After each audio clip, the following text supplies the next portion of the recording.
এত আয়োজন কিসের বলো তো তোমরা, দেখি বলতে পারো কিনা। কেমন আছো তোমরা? আশা করছি ভালো আছো। আমি অনেক ভালো আছি। নতুন একটা ভিডিও নিয়ে তোমার লাইফস্টাইল থেকে আবার হাজির হলাম।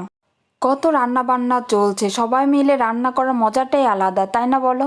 এই দিনটাতে আমরা ফ্যামিলি সবাই একসাথে হই। রান্না করার লোক আনতে হয় না, কারণ আমরা নিজেরাই রান্না করি, কারণ নিজেরা রান্না করতে অনেক মজা লাগে।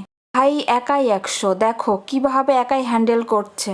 মা পিসিরা একটু হেল্প করছে ওকে। থাকা এবং খুন্তিদের নাড়াটাই কিন্তু মেন, তাই না বলো? কষ্ট করতেছে, খুন্তিদের নাড়তেছে। দেখো ও একা একা খাইয়েই সব শেষ করে দিতেছে। খুব ভালো লাগে সবাই একসাথে হয়ে অনেক মজা করি, গল্প আড্ডা বলতে বলতে খিচুড়ি অলরেডি হয়ে গেছে। অনেক বক বক করলাম, এবার মেন কথায় আসি। আজ আমাদের বাড়িতে সরস্বতী পূজা, তাই সবাই মিলে আনন্দ মজা রান্না বান্না হই উল্লাহ একসাথে মজা করছি। ঠাকুরটাকে কত সুন্দর লাগছে, তাই না বলো? এই বাকি ডেকোরেশন করছে কিন্তু আমার এক কাকি আর বৌদি আর ভাইরা। ছোটোর ভিতরে ভালোই হয়েছে।